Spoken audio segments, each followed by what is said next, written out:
Growing up, I was always the kid who did everything right. I studied hard, stayed out of trouble, worked part-time jobs, saved money, and dreamed of making something of myself.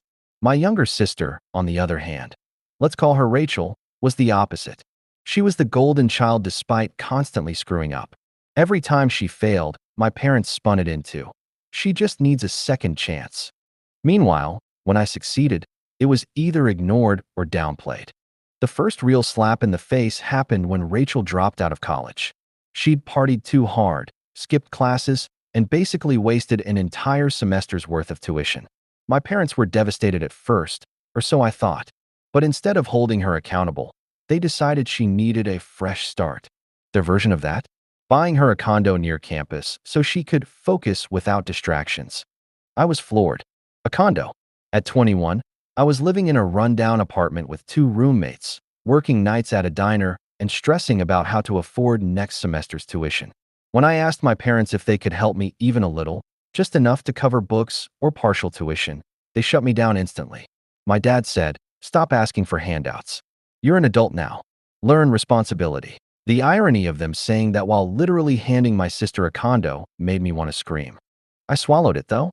I always did. I worked more hours, cut back on groceries, and borrowed textbooks whenever I could. But the resentment built. It's one thing to be treated differently. It's another to have it shoved in your face every time you look at the life your sibling gets handed. Then came the car situation. My old sedan, a beat-up thing I'd bought with my own savings, was my lifeline. It got me to class, to work, and back home safely after midnight shifts. One day, my parents sat me down with what they called big news. They had sold my car. Just like that, gone. They said Rachel needed it more. "She has a future," my mom told me. "You don't. You'll be fine figuring it out. Take the bus."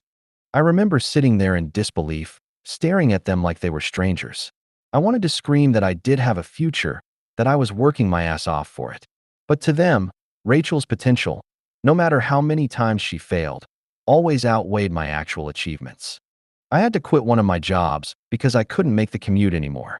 My grades dipped that semester from the stress and exhaustion of trying to hold everything together. When I told my parents, they said, "Well, maybe college isn't for everyone." The same people who paid for my sister's second chance condo looked me in the eye and basically said, "You don't belong there." Despite everything, I pushed through. I graduated, late, and with debt hanging over me, but I did it. I landed a decent job right after, an entry-level role, but with room to grow. A year later, I got promoted. I thought maybe, just maybe, my parents would finally be proud. When I told them, they shrugged. My dad muttered, "Must have been luck." My mom said, "Don't get too comfortable. Jobs come and go." Then, not even a week later, they posted on Facebook about how Rachel was finding her passion after dropping out of yet another program. That was the theme at every holiday gathering. They'd introduce Rachel as our brilliant daughter, brag about her latest attempt at school or work, and then turn to me and say things like, "This is our other daughter. She's struggling, but she's trying." The words felt like knives. My coworkers respected me. My boss valued me. My friends saw me as hardworking. But my own parents introduced me like I was some charity case barely holding it together. And the kicker? They never even included me in their online posts. Every holiday photo on Facebook was Rachel smiling, Rachel with gifts, Rachel surrounded by family. I was either cropped out or not invited to be in the shot at all. Yet the captions read, "So proud of our brilliant daughter." By the time I brought my boyfriend home to meet them, I had learned to brace myself. I didn't expect them to suddenly treat me kindly, but I wasn't prepared for how cruel they'd be. We sat down for dinner, and I heard them whispering, loud enough for him to hear. My mom asked, "Why would he want someone like her?" My dad snorted, "Probably feels sorry for her." My stomach dropped. I wanted the floor to open up and swallow me whole. But my boyfriend just reached for my hand under the table, gave it a squeeze, and smiled. I smiled back, forcing myself to hold their gaze, and said, "Because he sees what you never did." The silence at that table was almost satisfying. For once, they didn't have a comeback. Still, I left that night more certain than ever that I would never get from them what I deserved. They weren't going to change. No amount of working hard, no achievement, no relationship, nothing was ever going to make them see me as anything other than second place to Rachel. I stopped chasing their approval after that. But I didn't know then just how far things would spiral, or that years later, I'd be standing in a courtroom, listening to them scream, "Please, don't take this away from us." That part comes later. After that dinner with my boyfriend, I finally started pulling back from my family. It wasn't some dramatic cutoff, more like slowly letting the rope slip through my fingers until it burned enough for me to let go. I stopped calling first. I stopped volunteering details about my life. I didn't bother trying to get included in the family photos or pretending that the digs didn't sting. Meanwhile, Rachel kept being Rachel. She hopped between majors, jobs, and self-discovery phases like it was a sport. She'd try nursing for a semester, then realize it wasn't her passion. Then she'd talk about law school until she realized studying wasn't fun. Every time she failed, my parents swooped in like a crisis response team. Her rent? Covered. Her tuition? Reset. Her car insurance? Paid without question. She even crashed the car that used to be mine, texting while driving, and they spun it like, accidents happen. She's under so much pressure. I'd listened to all this secondhand, usually from relatives or through the social media posts my parents plastered online. So proud of our Rachel, following her heart. She's figuring out her dreams, and we support her every step. The captions alone made me sick. I'd scroll past, close my phone, and go back to my actual job. By 27, I had worked my way up to project manager. I wasn't rich, but I had stability, 401k, health insurance, an apartment in my name, bills paid on time. My boyfriend, now fiancé, was in my corner, building his career too. We talked about buying a house, maybe starting a family. My parents? They still treated me like a child barely making it by. Every phone call was some version of, "Are you doing okay? Need us to send you leftovers." Not money, not help, just pity disguised as generosity. One Thanksgiving sticks out. We were all sitting around the table, relatives I hadn't seen in years catching up, asking me about work. I told them about leading a big project at my company, and one of my aunts said, "That's incredible. You must be so proud of her." My mom laughed, not in a kind, chuckling way, in a dismissive, let's not exaggerate way. "It's fine," she said. "But Rachel just started a certification course, and we think that's really where the future is." Rachel, who'd been unemployed for 6 months. Rachel, who was currently living rent-free in the condo my parents still paid for. Rachel, who had never once held down a job longer than a year. I saw the look my aunt gave me, like she couldn't quite believe what she was hearing. But nobody called my parents out. Nobody ever did. What they didn't realize, though, was how much my fiancé noticed. After dinner, he said quietly in the car, "You know, it's not you. It's them. They'll never see you. Doesn't mean you're not worth seeing." That stuck with me. Around that time, I also started therapy. It wasn't just about my parents. It was about learning why I still felt like that little kid waiting for someone to pat me on the back and say, "Good job." My therapist said something that hit me square in the chest. "You keep waiting for parents you'll never have." She was right. And once I accepted that, I stopped bending over backward to earn their approval. Meanwhile, Rachel's life was a carousel of almost successes and total collapses. She failed the certification course halfway through. She got another job, something cushy my dad's old buddy handed her, and quit within 3 months. She moved in with a boyfriend who drained her savings and left her with bills. My parents bailed her out every single time. When I got engaged, I didn't even want to tell them. I knew what they'd say. And sure enough, when I did, the response wasn't congratulations, it was skepticism. My dad smirked. "He must be settling." My mom added, "Well, at least someone wants you." I laughed, not because it was funny, but because it was so predictable it felt scripted. I just looked at them and said, "At least he knows my worth." My fiancé squeezed my hand so tight I knew he wanted to jump across the table, but he didn't. That was the thing. We both knew blowing up wouldn't change anything. Their view of me was cemented decades ago. But here's the thing about playing the underdog for years. You learn how to survive. You learn how to build without help, how to work harder, how to succeed when no one expects you to. I did all of that while Rachel floated through life on a raft of second chances. And eventually, rafts spring leaks. By my early 30s, I owned a house with my fiancé, had a stable career, and finally felt like I was building the life I wanted. Rachel, at the same age, was back living with my parents after another failed attempt at finding herself. She had racked up credit card debt, dropped out of another program, and was back to square one. And my parents? Still covering for her. Still funneling money into her mistakes.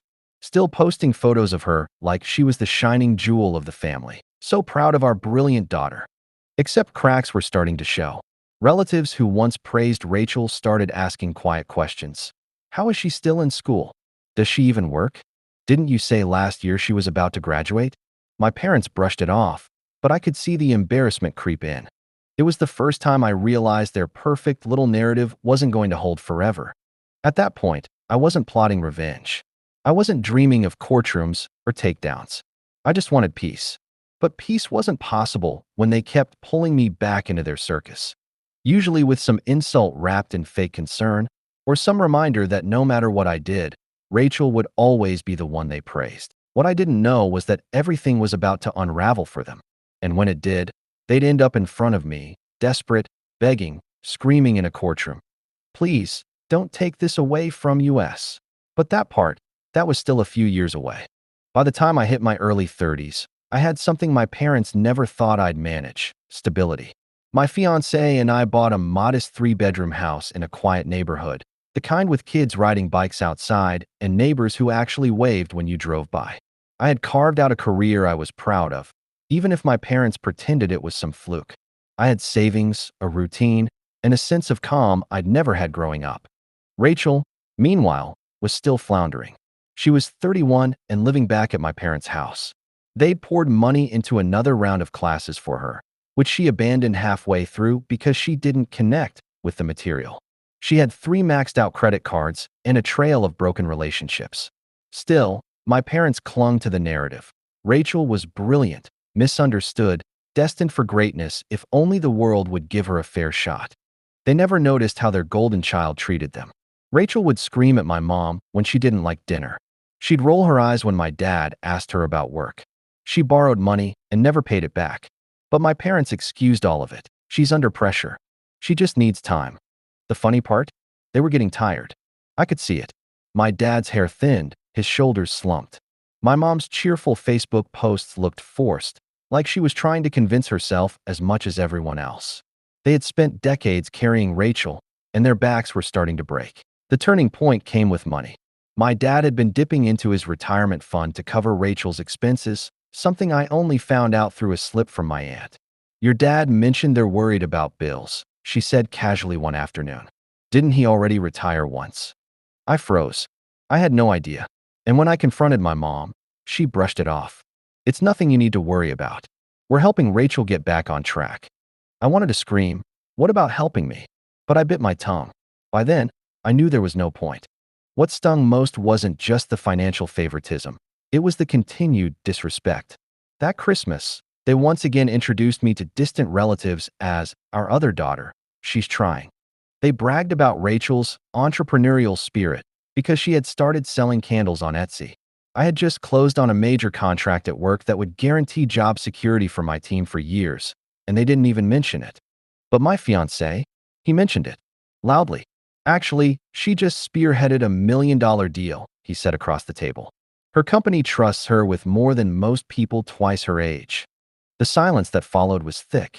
My parents gave him tight smiles. Rachel glared, and I sat there, both mortified and grateful. For once, someone had cut through their narrative, even if they hated it. After that, my relationship with my parents slid from strained to nearly non-existent. Calls went unanswered. Invitations were lost. I stopped fighting it. My life was full without them: friends, work, love. I didn't need their half-hearted pity. Rachel, though, needed them more than ever. And that was when things started to collapse. She got into serious debt. Not just credit cards, loans. She borrowed money from friends, from family, from anyone who would listen to her sob story. She was sued twice for defaulting. My parents scrambled to cover her, but it wasn't enough. Their savings evaporated. Their mortgage fell behind. I heard about it piecemeal. My cousin mentioned my parents asking for a small loan. A neighbor from their street ran into me at the store and said, "I didn't know your parents were selling the house." My stomach dropped. I confronted my mom again, and this time she cracked. She was tired, voice trembling as she admitted, "We just wanted to give Rachel a chance. We didn't think it would get this bad." Part of me felt for her. She had built her whole identity around propping Rachel up. But another part of me, the part still raw from being called the struggling one, the part who lost her car so Rachel could have one, the part who watched her achievements dismissed as luck, wanted to say, "This is exactly what you chose." I didn't say it. Not then. Instead, I went home, hugged my fiancé, and told him everything. He looked me dead in the eye and said, "You don't owe them a rescue. Not after what they've done." And I believed him. Rachel's spiral didn't stop. She tried to start another business, this time consulting, and dragged my parents deeper into debt. When that failed, she tried to declare bankruptcy, which triggered a mess of legal consequences. My parents, desperate to shield her, tangled themselves up in her mess. Co-signed loans, shared accounts, promises they couldn't keep. By the time lawyers got involved, it wasn't just Rachel facing consequences. It was all of them. And that's how I ended up sitting in a courtroom years later, watching my parents, those same people who once told me stop asking for handouts, while buying Rachel a condo, screaming through tears, "Please, don't take this away from us." They weren't crying for me. They never had. They were crying for Rachel, for the house they stood to lose, for the reputation they'd clung to for decades. I sat there, calm, collected, almost detached, because for once, the golden pedestal they'd built had crumbled, and all I had to do was nothing. That moment wasn't about revenge. It was about truth catching up. But it didn't happen all at once. There were still years of cracks before the collapse, and I lived through every one of them. By the time Rachel hit her mid-30s, my parents were shadows of themselves.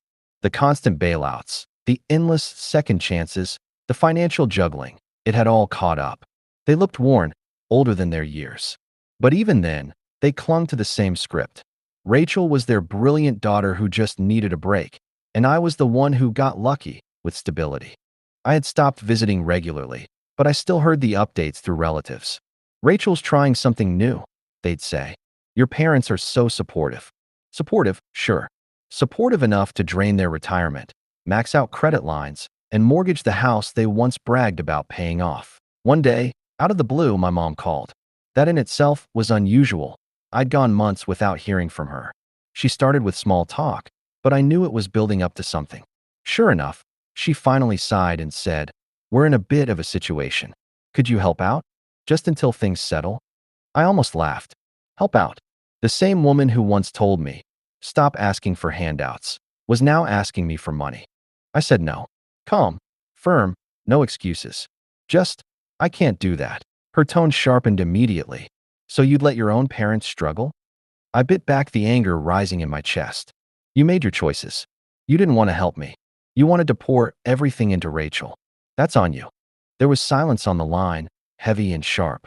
Then she said, bitterly, "I always knew you'd turn your back on family." That word, family, hit like a slap. They had used it against me my whole life. Family, to them, meant giving Rachel endless lifelines. Family, to me, meant loyalty both ways. We weren't living in the same definition anymore. After that, the distance between us became a canyon. I focused on my life, married my fiancée, kept climbing at work, built friendships that actually felt like family. My parents, meanwhile, slid further into Rachel's chaos. It wasn't just money anymore. It was legal trouble. Rachel had roped them into signing on her loans, promising she'd pay them back once her business took off. It never did.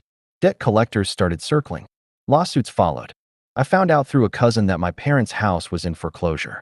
They tried to hide it online, of course. Even as the walls caved in, my mom kept posting throwback photos of Rachel with captions like, "So proud of our brilliant daughter." The contrast was almost grotesque, smiling pictures of Rachel against the backdrop of looming financial ruin. At some point, I stopped feeling angry and started feeling detached. It was like watching a play I'd seen 100 times, except now the set was collapsing. Then came the moment that sealed everything. Rachel, in her desperation, tried to drag me in. She called, sobbing, saying she needed me to co-sign a loan to fix everything. She swore she'd pay it back. She swore it was her last chance. I told her no. She flipped instantly from crying to venom. "You've always been jealous. You think you're better than me? You're nothing. You always were." And right then, it clicked. All those years, all that favoritism, it wasn't just my parents. Rachel had bought into the golden child role so deeply that she needed me to stay the failure. The moment I said no, The mask slipped, and she showed me exactly what she thought of me. After I hung up, I didn't cry. I didn't rage. I just sat quietly with my husband, sipping tea, and realized I'd finally stopped needing anything from them. Not love, not recognition, not approval. The crash came swiftly after that. My parents' house went up for auction. Their savings were gone. Rachel filed for bankruptcy, and because they had tied themselves to her finances, they were dragged into court too. I didn't attend at first. I thought it wasn't my business. But then I got a subpoena. Turns out, Rachel had tried to involve me, claiming I had agreed to help and then withdrew at the last minute. It was a lie, of course, but it pulled me straight into the legal mess. Walking into that courtroom felt surreal. I hadn't been in the same room with my whole family in years. My parents looked small, fragile even, sitting behind the defense table. Rachel sat beside them, chin up, still trying to project that air of someone destined for more, even though her whole world was falling apart. When the proceedings started, the reality hit. The debts were undeniable. The signatures on the loans were theirs. The excuses didn't matter. For once, their words, "She's brilliant. She just needs a chance," held no weight. The judge didn't care about Rachel's potential. The creditors didn't care about second chances. And then it happened. The moment I'll never forget. My parents, voices shaking, tears streaming, cried out in desperation. "Please, don't take this away from us." They weren't looking at me when they said it. They were looking at the judge, at the lawyers, at anyone who might save them.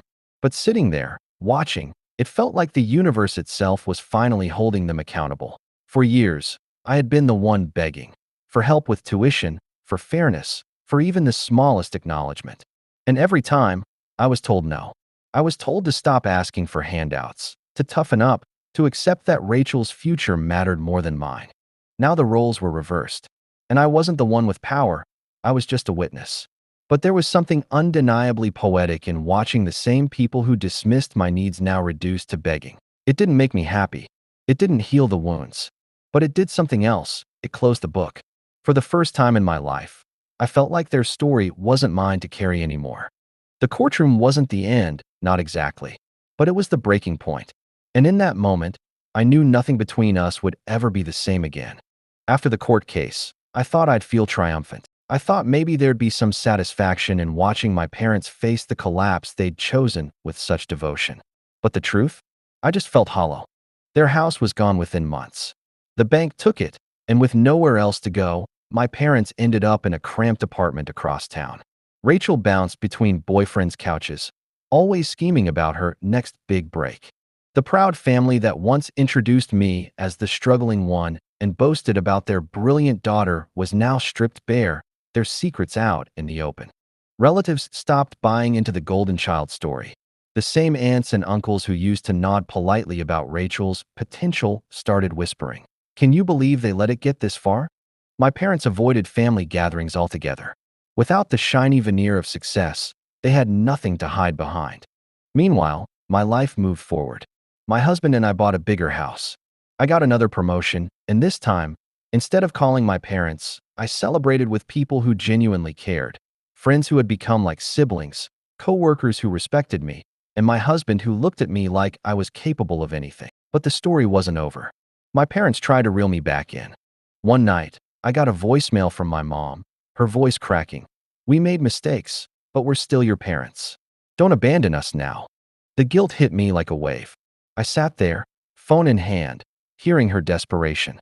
But then I remembered being 21, begging for just a little help with tuition, and hearing her say, "Stop asking for handouts." I remembered losing my car so Rachel could have it. I remembered hearing them whisper to my fiancé, "Why would he want someone like her?" I remembered every moment they made it clear Rachel was worth saving. I wasn't. So I didn't call back.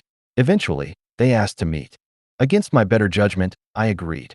We sat in a dingy diner, the three of them across from me. My dad looked older than I'd ever seen him. My mom's hands shook as she stirred her coffee.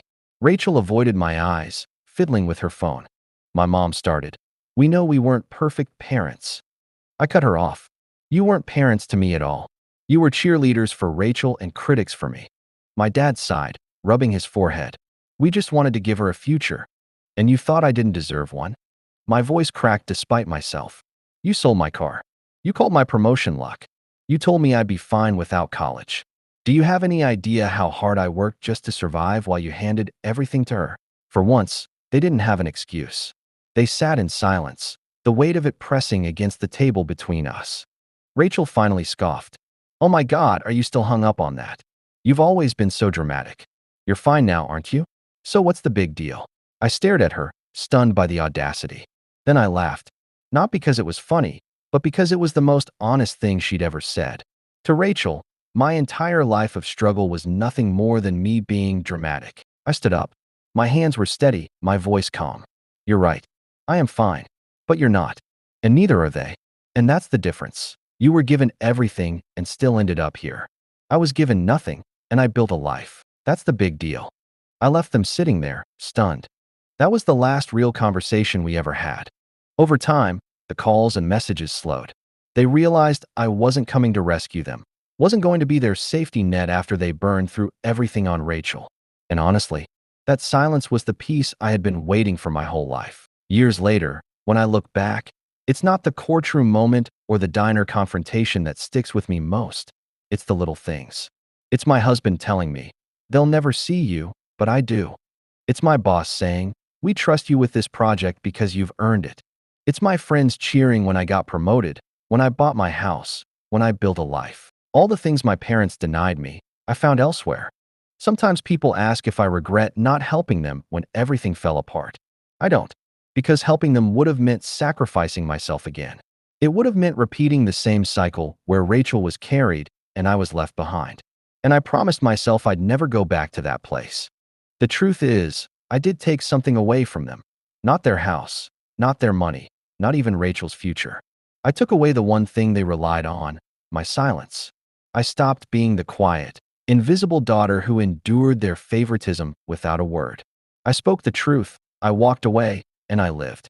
And for people like them, who built their whole identity on control and appearances, that was the one loss they couldn't handle. So when I remember that courtroom, their voices echoing, "Please, don't take this away from us." I don't think of the house, or the money, or even Rachel's mess. I think of the fact that what they really lost was me. And for once, I don't feel like the burdened kid. I feel like the one who got free.